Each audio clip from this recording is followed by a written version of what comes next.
ಇನ್ನ ಗ್ಯಾರಂಟಿ ವಿಷಯ ಬಂದಾಗ ಗ್ಯಾರಂಟಿ ಜನಗಳಿಗೆ ತಲುಪ್ತಿದೆಯಾ ಕರೆಕ್ಟ್ ಆಗಿ ಅನಿಸ್ತದೆ ನಿಮ್ಗೆ? ಗ್ಯಾರಂಟಿ ಅನ್ನೋದು ನಮ್ಮಿಂದು ಒಂದು ದುರಾದೃಷ್ಟ ಅಂತ ಹೇಳ್ಬೋದು. ಯಾಕೆಂದ್ರೆ ಅವಶ್ಯಕತೆ ಇಲ್ಲದೆ ಇರೋದನ್ನೇ ಗ್ಯಾರಂಟಿಯಾಗಿ ಕೊಟ್ಟಿದ್ದಾರೆ. ಒಂದು ಏನಂತ ಹೇಳಿದ್ರೆ ಗ್ಯಾರಂಟಿ ತಲುಪ್ತಿದೆ, ಕೆಲವರಿಗೆಲ್ಲ ಅಕೌಂಟಿಗೆ ದುಡ್ಡು ಬರ್ತಿದೆ, ಕೆಲವರಿಗೆ ಬರ್ತಿಲ್ಲ ಅಂತ ಹೇಳ್ತಿದ್ದಾರೆ.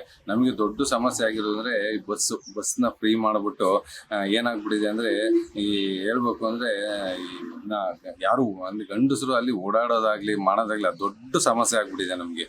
ಯಾಕೆಂದ್ರೆ ಸೊ ಈ ಸೀಟಿಗಾಗಿ ಜಗಳಗಳಾಗಿರ್ಬೋದು, ಸಣ್ಣ ಪುಟ್ಟ ವ್ಯಾಜ್ಯಗಳು, ಗಲಾಟೆಗಳು ಅವೆಲ್ಲ ನೋಡಿದಾಗ ಅನ್ಸುತ್ತೆ ಈ ಗ್ಯಾರಂಟಿಗಳಲ್ಲಿ ಕೆಲವೊಂದನ್ನ ಇವ್ರು ಸ್ವಲ್ಪ ಅದನ್ನ ಅವಾಯ್ಡ್ ಮಾಡೋದು ತುಂಬಾ ಸೂಕ್ತ ಅಂತ ಅನ್ಸುತ್ತೆ. ಬಡವರಿಗೆಲ್ಲ ತುಂಬಾ ಯೂಸ್ ಆಗ್ತಿದೆ ಅಂತ ಹೇಳ್ತಾರಲ್ಲ, ಇವರಿಗೆ 2,000 ರೂಪಾಯಿ ದುಡ್ಡು ಕೊಟ್ಟಿದ್ದಾರೆ, ಕರೆಂಟ್ ಬಿಲ್ ಕೊಟ್ಟಿದ್ದಾರೆ. ಬಟ್ ಇನ್ನೊಂದೇನು ಅಂದ್ರೆ ಅದರಲ್ಲಿ ಒಂದು ಬದಲಾವಣೆ ಮಾಡ್ಬೋದಿತ್ತು. ಈಗ KSRTC ನ ಫ್ರೀ ಮಾಡೋದ್ರ ಬದಲು ವರ್ಷಕ್ಕೆ ಒಂದು 6 ಅದನ್ನ ಗ್ಯಾಸ್ ಸಿಲಿಂಡರ್ನ ಕೊಟ್ಬಿಟ್ಟು ಆ ತರ ಮಾಡಿ ಇದು ಮಾಡ್ಬೋದಿತ್ತು. ಈ KSRTC ನ ಫ್ರೀ ಮಾಡೋದಕ್ಕಿಂತ ಅದ್ರಲ್ಲಿ ಬರೋ ಇನ್ಕಮ್ ಅಲ್ಲಿ 30% ಬರೀ ಈ ಕಡೆ ಹಾಕೊಂಡಿರ್ತೇವೆ. ಸರ್ಕಾರ ಬೊಕ್ಕಸಕ್ಕೆ ಎಷ್ಟೋ ದುಡ್ಡು ಉಳಿಯೋದು, ಕೆಲವೊಂದು ಸಮಸ್ಯೆಗಳು ಆಗ್ತಿರ್ಲಿಲ್ಲ.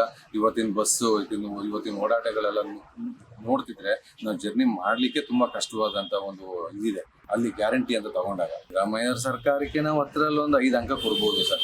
ಯಾಕೆಂತಂದ್ರೆ ಅದರಲ್ಲಿ ಅದು ತುಂಬಾ ಇದಿದೆ ಮಾತಾಡ್ಲಿಕ್ಕೆ ಹೋದ್ರೆ. ಅದರಲ್ಲಿ ಒಟ್ಟು ನನ್ನ ಅನಿಸಿಕೆಯಲ್ಲಿ 5 ಅಂಕನ ನಾನು